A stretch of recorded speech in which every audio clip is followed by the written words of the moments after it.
I'm the director of the Title III Strengthening Institutions grant at Washburn University. And today I am pleased to welcome Dr. Carmaletta Williams to discuss her big idea, free did not mean welcome for my family.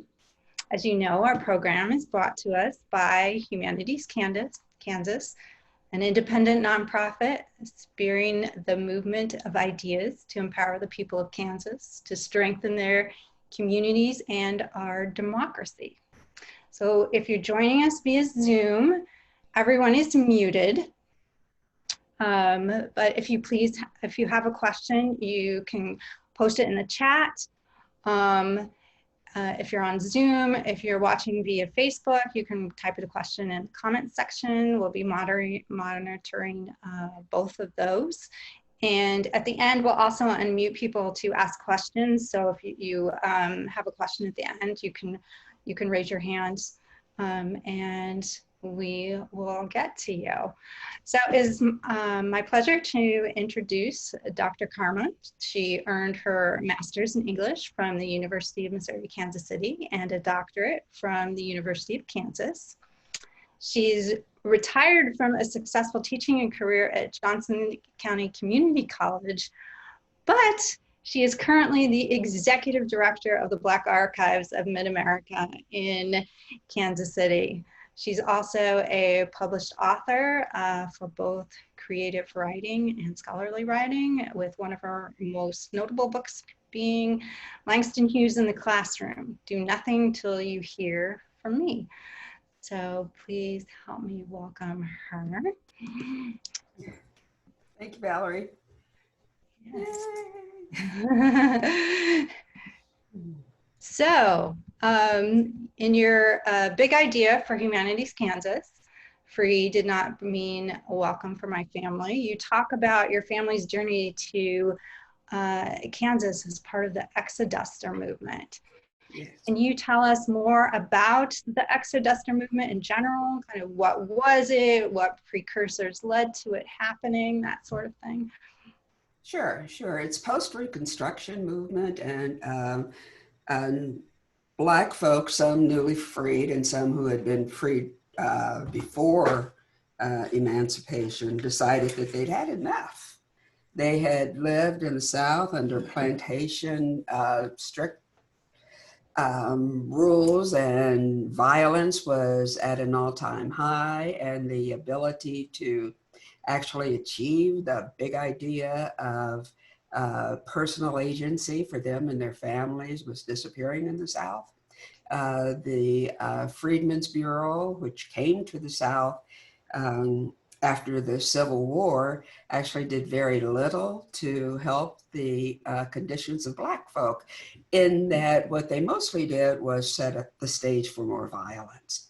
Sharecropping became a new kind of slavery, and Black folks, they had enough of it. And so they decided that they would try to go to places where they would have personal agency and could actually work to achieve their own dreams. Yeah. So you mentioned Pat Singleton as being, you know, one of the spearheads of this movement. So who was he? How did he come up with this idea, and why Kansas? Okay.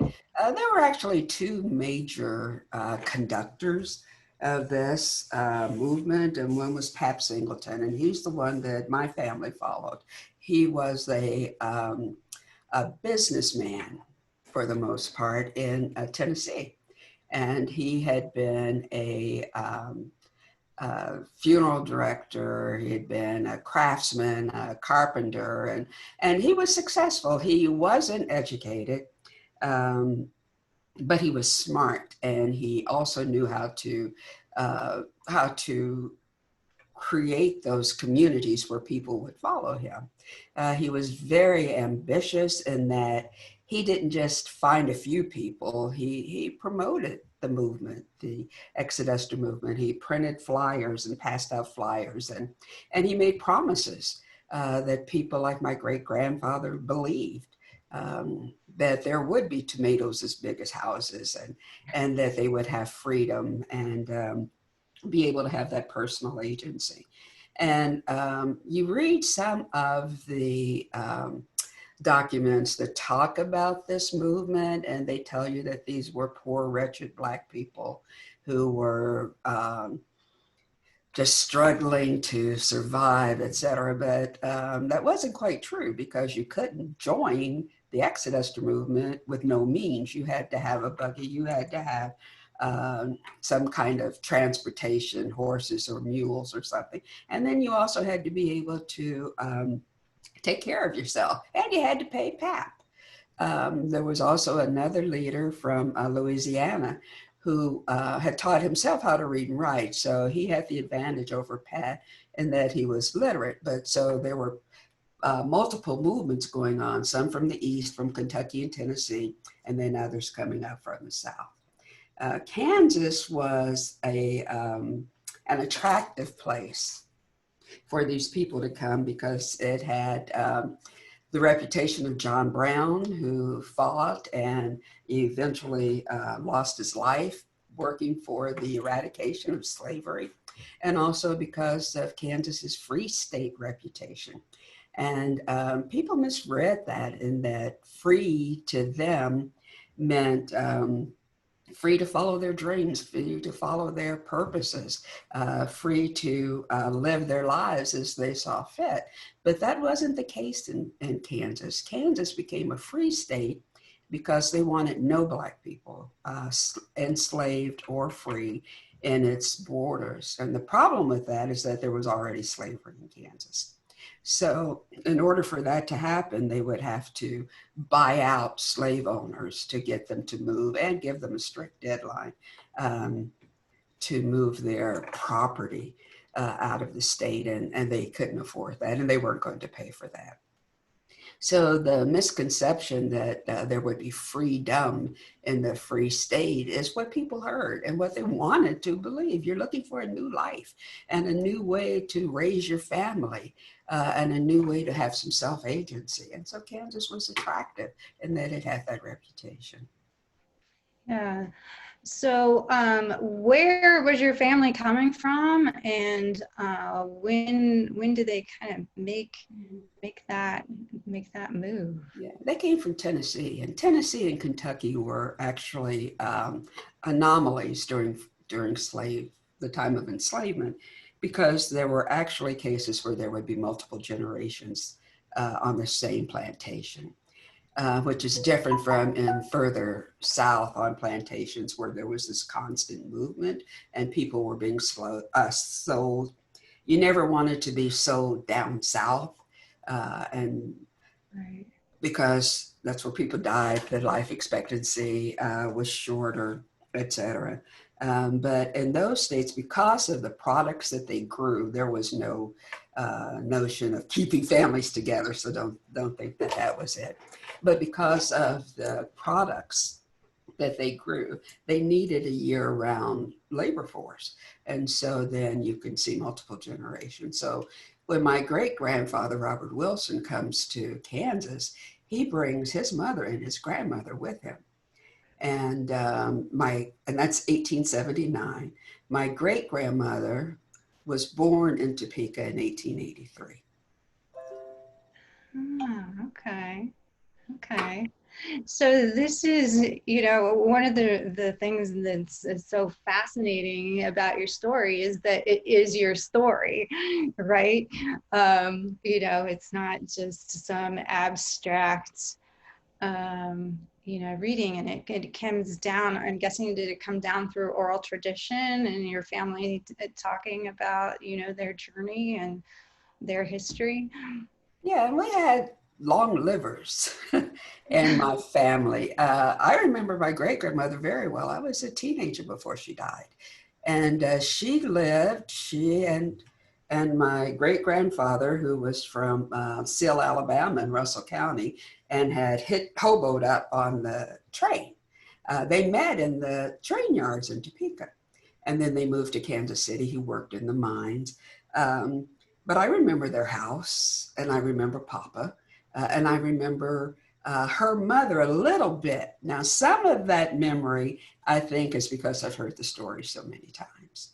But I know the house where she used to live in the Leeds district, and my grandmother would take us there, by there, so that we could see where her grandmother used to live. So we have those memories, and they talked about them. And then after Papa died, diabetes took his legs and then eventually his life.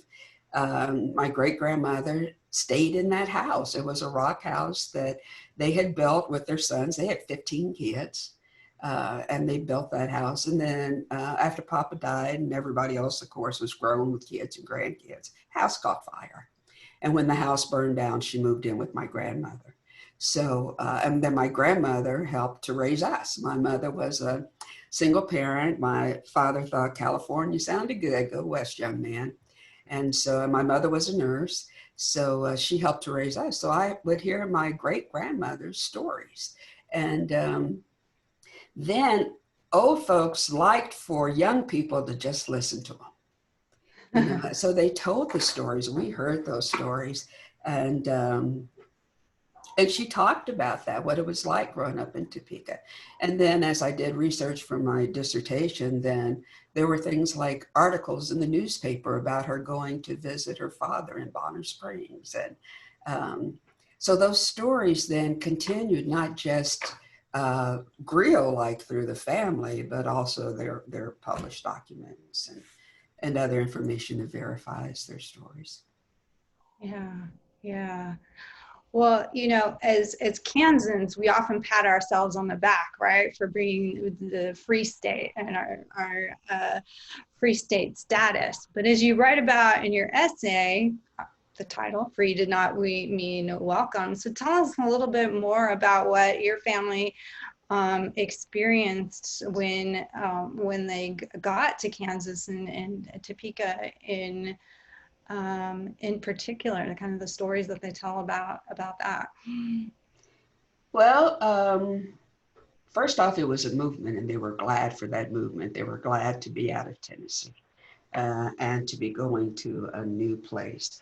But when they got to Topeka, they lived in an area called the Barracks, and that space had makeshift places, barracks essentially, where people lived close to and on top of each other. There was no running water, of course. You know, we're talking about 1890s. So there was sickness. The bacteria was allowed to grow. There was no way for people to survive that. So they started moving out. And there were other Black towns that were established because of that.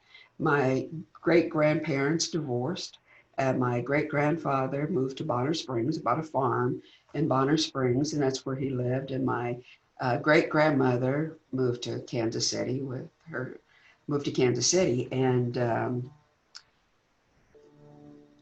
and so we have these two things. But my mother and my aunt, who's still alive, my mother's not here, she's passed, but my aunt still tells stories about them getting on the bus and how long it would take to go from Kansas City to Bonner Springs. And when they got out to the farm, they would walk a ways up to the house, but he always had them leave with bags full of preserves and things that he had grown and made on the farm. And Papa would tell them stories about what it was like for him. And he loved Kansas. He loved Bonner Springs. But that spot, that Tennessee town, that area, probably would have been more palatable for those people had there not been sickness and had there not been the disease there. Yeah, yeah.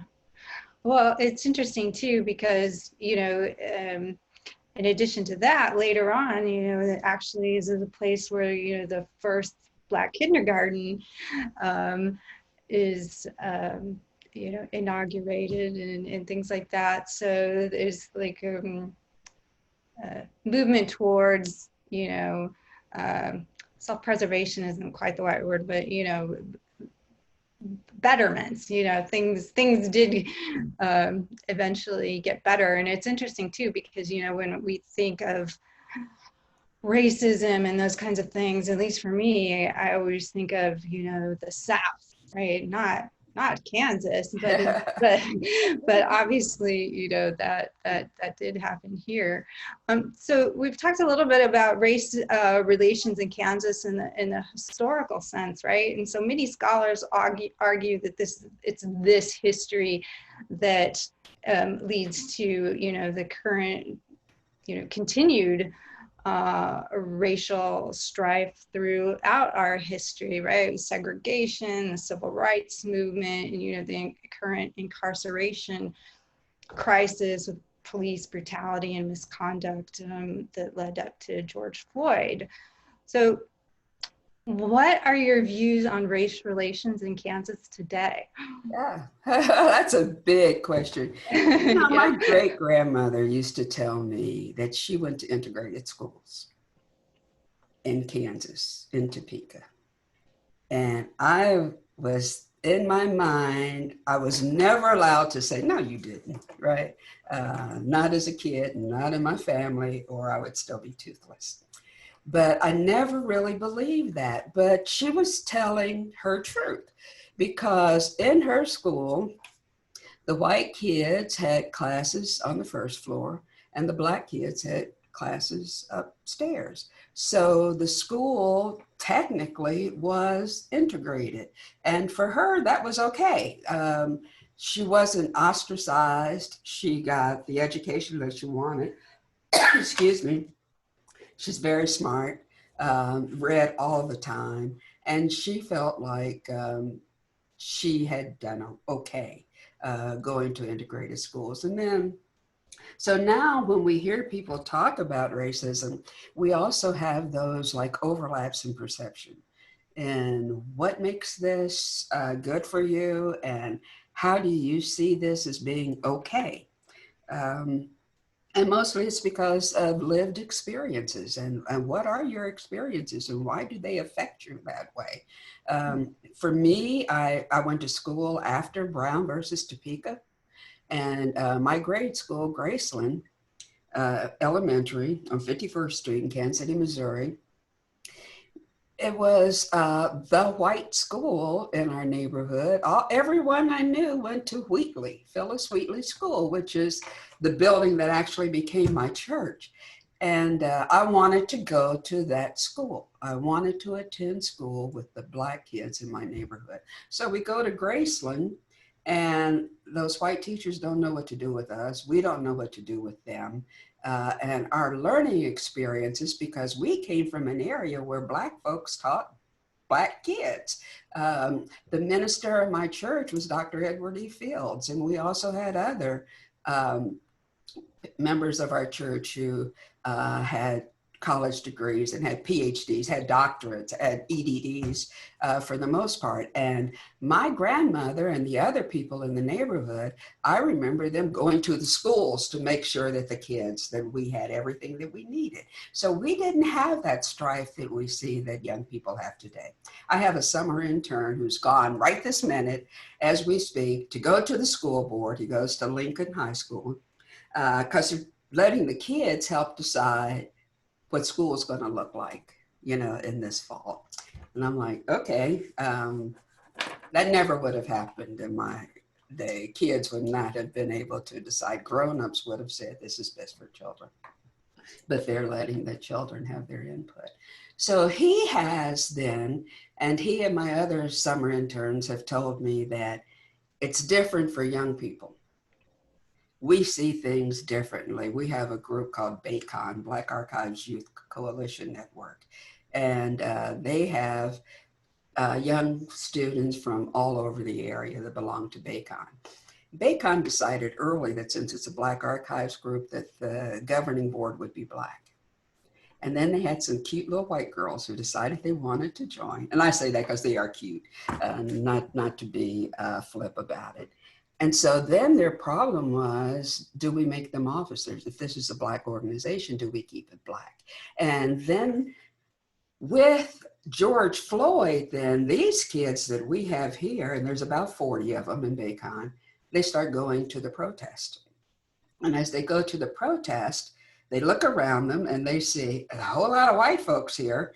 And what are they doing here? Why did, George Floyd is ours. He's Black, and he was murdered because he was Black. And then they start to realize that racism is not the same as we thought it was. That it's not really a Black on white type of occurrence. That white people who were there were genuinely interested in making sure that there's some kind of equity and justice. So I think it's just where you're coming from, your perspective. For me, it's quite different than for them, because I was interviewed last week, and the reporter said, well, what do you want white people to do? And I said, quit apologizing and do something. Okay, I know you're sorry. Yep. I had students for 28 years at Johnson County Community College say, I didn't own slaves. My parents didn't own slaves. No, but you have garnered the privilege that they had. So acknowledge that. Say, okay, I know that I'm privileged. We had an event in the theater there, and this woman stood up. She was a non-traditional student, probably in her early 30s, and she said, Dr. Williams, I want you to know that I disagree with everything you've said. I said, everything, including my name? She said, everything that you've said, because I'm not privileged. My parents aren't privileged. They worked hard for everything they got. I worked hard for everything I've gotten. I never even thought about race until I was 26 years old. And I said, thank you. You just proved my point, because you will not find a person of color, any color, who will tell you that they had the privilege of not thinking about race until they were 26 years old. That's a privilege that you have that other people don't have. So you proved my point. Thank you very much. And she was not happy with that, but I think she understood. So it's those perspectives that somehow we have got to meld together. And we can't say, okay, right now, we're going to start right now. Everything's going to be new. It's going to be different. We know all of that happened in the past. So let's forget about that and let's start new and move forward. You can't do that. You have to acknowledge what happened, and you have to make some kind of reconciliation for it. Right. I was in South Africa when they were doing the reconciliation hearings, and their theory was that if they allowed people to talk about the past and what they had done, they could do so without any kind of punishment, then they could start to heal. And I remember one man who said he had all his friends over to his house. They were having a barbecue in the backyard, and everybody's drinking and talking and laughing, and they're having a great time. And on the spit was the body of a Black man. And they were like, okay, it's reconciliation hearings. We know that. Let's move forward. Well, from my perspective is, how do you just forgive that? Yeah. So we have to somehow talk about these things so that we can understand, how do we forgive? Yeah. Well, and telling your story through this big idea is one way to, honor that past. And one of the threads that I see, and, kind of connecting your family history to, your intern right now being gone, to advocate himself, is that tradition of self-advocacy, right? I'm not this, Tennessee isn't what I imagined after emancipation. So, I'm going to go to Kansas, and where, it's going to be better. But hey, Topeka isn't quite what I was envisioning. So I'm going to go to Bonner Springs, and, well, kind of, except I don't think he was invited to this meeting to advocate for himself. I think that sometimes people are looking for excuses to say this is why we're reacting this way. I had a woman from a major organization here in Kansas City who wanted to know if she could get 3 of the Bacon Black kids to be on a panel. that they wanted to do? Well, I read the news. I try to stay in tune with what's happening in this community. And I know that her organization was getting terrible press because they had not been receptive to the African American community here. And so I asked her, to what end do you want these kids to come? What is the purpose? They don't need to come and just bare their souls to you or to just be on a panel so white folks can hear, the atrocities they've been through. What end, what purpose, and how is it going to benefit the kids? And she said, someone else, another friend of mine, who's the leader of the Urban League, said, she asked me the same question. So, but what they wanted to be able to say was, we have included Black folks in our planning, and this is what we're going to do. But I have problems when you're using kids, and these are high school kids. These are not college adults. Mm-hmm. So it's not that he's there getting agency for himself. It's that they want to be able to say, well, we talked to the kids and the kids said this is what they want to do. Right. I still think grown-ups should make those kinds of decisions. Yeah, good distinction. So we're getting some questions in, and if you have questions, please let us know. So one question, these are from Facebook Live. So talking about Tennessee Town in Topeka, this is the area around Huntoon and Lane. So I will say yes, as someone who lives in Topeka. And another question, what advice do you have for teachers when topics of racism come up in class, specifically with elementary kids? Well, elementary kids are a bit out of my scope. I have grandkids and I talk honestly and freely with them. But I would say be truthful and not try to make them just grasp onto what your ideas are. Let them tell their truth. One of the things that we do here at the Black Archives is we have summer workshops for kids, summer camps, and different organizations like Freedom's Frontier and Lincoln University Leadership Academy and some of the schools around here send us a group of kids, and we take them on a tour of the exhibit, and then we have poetry workshops.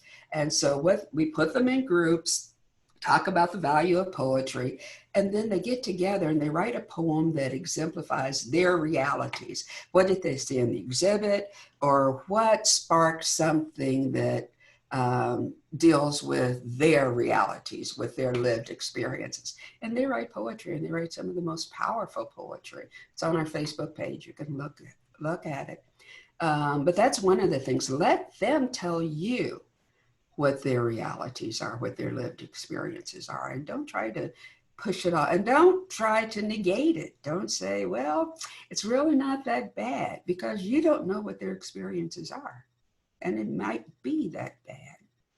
Yeah. There's a story with the George Floyd incident right after that really touched my heart. There was a mother who had her little girl out in the park. She was like 7, the same age as my grandson. And a policeman came up to her just to be friendly and to introduce himself. And when she saw the policeman coming, she said, "Please don't shoot me." That is that kid's reality, and we have to do something about that. Yeah. So what do you think your great-great-grandparents, Robert and Pinky Wilson, would say about all that you've accomplished? They'd be happy. My grandmother in particular was, and my mother, and I tell people I never had a white doll when I was growing up.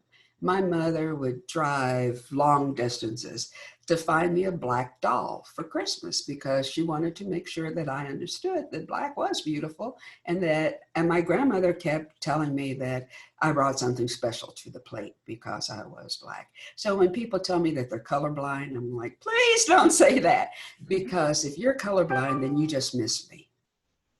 If you don't see me as a black woman, and I tell my kids, there's a beautiful black woman. They go like, oh, Mama, please. If you don't see that, then you've missed who I am. I don't think that this is about creating a melting pot. I don't think that it's about all as one. I think it's about accepting those things that make us different, those different things that we bring to the plate. I'm very special, I think, because of my great-grandparents having been part of the Exoduster movement, because my father's mother came from Italy. You know, I think those are things that make me special, and I don't want them somehow blended away into something that looks like America. You know, what is this? And let's do that. Let's not make a melting pot. Let's make a tapestry. And I think they would be happy. My parents would be happy. My father would be happy. My mother would be happy. My grandparents would be happy. My great-grandmother was especially happy. And when we would sit and talk, she would tell me how special I was. And mostly because I read all the time. When I was being bad and I was being punished, I'd have to read to the other kids. And then I would read in a monotone. So then they would tell my grandmother that I wasn't reading right. So, there you go, personal agency. But I think, and one thing about being here at the Black Archives is that we literally have thousands of pictures here that have no names on them. So we're having picture parties and inviting people in to tell us who these folks are. The reason is because somebody thought those people were special and that they were important and that their lives needed to be documented. And that's what we're going to do. We're going to find out who they were. We may not ever find out who donated those pictures, but we're doing all we can to identify those people because people see their lives as special. We got a small grant to do some oral histories, voices of the 20th century. And in the grant, we proposed to interview 18 people over 80. And we had already identified who those people were. We had invited them to come in to be part of the project. And as part of the requirements for the grant, you had to post it in the newspaper. So we put it in the Kansas City Call. A woman called me up. She said, I read the article. And I said, she must be looking for me. I'm like, why would I be looking for you? And she said, because I'm one of the 3 Black people who integrated the University of Kansas City.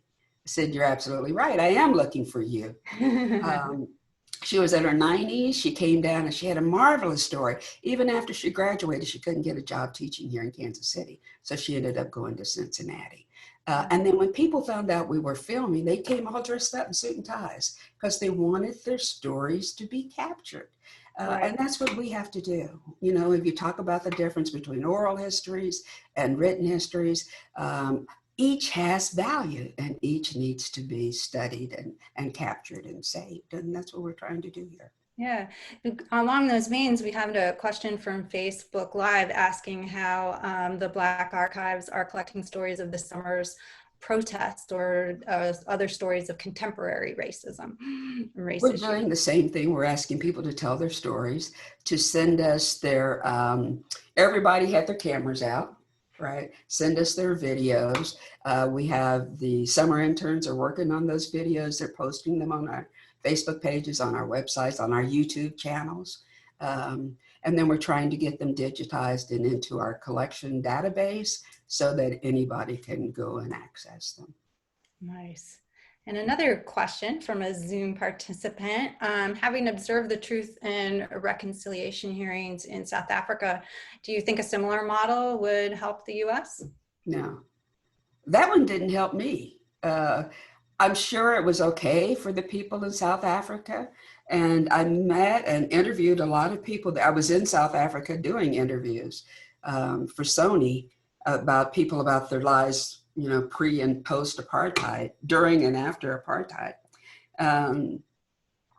It may have helped them. The country itself, I think, still went through and is still going through a lot of political and social angst because of what happened. I think some people have accepted the apartheid. Here, I don't think so. I think here, we want people punished for their wrongs. When we see things like George Floyd's murder, and we see things like this 3-year-old girl who was murdered by her dad's girlfriend, our first thoughts are, let's punish those people. We see that the government has started, we have here at the Black Archives, we've partnered with the Equal Justice Initiative, but we also see that the government is now executing people again. They had the first execution after 17 years. So I don't know if here in this country, we have the mindset that would allow something like the reconciliation hearings to work. Another question from a Zoom participant. You mentioned researching your family's history as part of your dissertation. Did you look at it through a research, did looking at it through a research lens change the way you thought about your family's experiences at all, or did it reveal anything new or surprising to you? You know, because you're hearing these stories growing up and then you're kind of in like, you know, scholarly mode, right? So what did you? It did. I had heard those stories when my dissertation was a hybrid. It was part critical study, 200 pages worth, and then the other part was Deborah, what's the name of it? Something nonfiction. But anyway, it was my family story. Creative nonfiction? Creative nonfiction. So I knew their stories. I had to give those people voice. I had to give them a conversation. But what surprised me was how these stories actually made it to the newspapers. There would be stories in the white papers, and I went down to Alabama and did research about lynchings, and that so-and-so was lynched because he had whistled at, I'm riffing off Emmett Till now, but because he had done something to a white woman. And they would write about those in the papers. The ads would be there for discount railroad tickets and discount hotels. So my grandpa, when he was suffering really from diabetes and had his legs cut off, and this was way before modern treatments for diabetes, and he would have those moments and he would say, my Blanche, they killed my beautiful Blanche. And I would go downstairs and say, Papa's gone crazy again. He thinks you're dead. My grandma's name was Blanche. And so I did hit on the head, because you can't say Papa's crazy. That's just not allowed. You don't say that. I said, but he is, because he said that they killed you and you're not dead. Well, finally, when I got older, they told me that Blanche was Papa's sister and their parents had died. And so they would follow the trees. You go to a logging camp, you cut down the trees, and when those trees were all gone, you move to the next site, cut down those trees till they were gone and move. Well, my grandmother wasn't sure if somebody had raped her and murdered her, or if maybe she was prostituting and got killed. But somebody killed beautiful Blanche in the newspaper. And she always said that Papa had told her that it was the doctor who lived in the town and not somebody in the camp who had murdered Blanche. And Blanche used to work for him. So I'm like, oh, wow, these are a lot of different stories. There's a newspaper article that said that the pharmacist in their town had defending himself, had accidentally killed this girl. So I knew their stories were right, that she had been murdered and she had been murdered by the doctor in the town. So there is validation out there for those stories. And then having to find it was quite an adventure. I rented a car. Well, I flew to Montgomery and rented a car and drove around the area and went to several of the historical sites, to pull documents, as well as the, research I did at Spencer and the Kansas Historical Society. So there are documents there. There is validation. You have to be creative in how you look for it, because you'll find it in places you don't expect. Like in The Colored Citizen, I found those news stories about my great-grandmother going to visit her father in Bonner Springs. I never expected that. I was actually looking for something else. And it said Pinky's little daughter, Pinky Wilson's little daughter, Maria, went to visit her father, Robert, in Bonner Springs. And she'll be gone for 2 weeks. So those stories are there, and you can find them. Well, thank you for sharing yours. And for those who want to know more about Dr. Carma's story, you can book her through HK for Dial a Speaker. She has a talk of the same title. And, we encourage you to keep the movement going, share your own family stories, learn your family, learn your family stories. And we thank you all for joining us. Thank you, Dr. Karma. Thank you. Talking Thank with us. you. Hi, Sheila. Hi, everybody. It's so good to see you. Yay. Thank you. Very nice to see you too. It's good to see you. Take care. Stay in touch. Will do. All right. Bye-bye. Deborah, call me.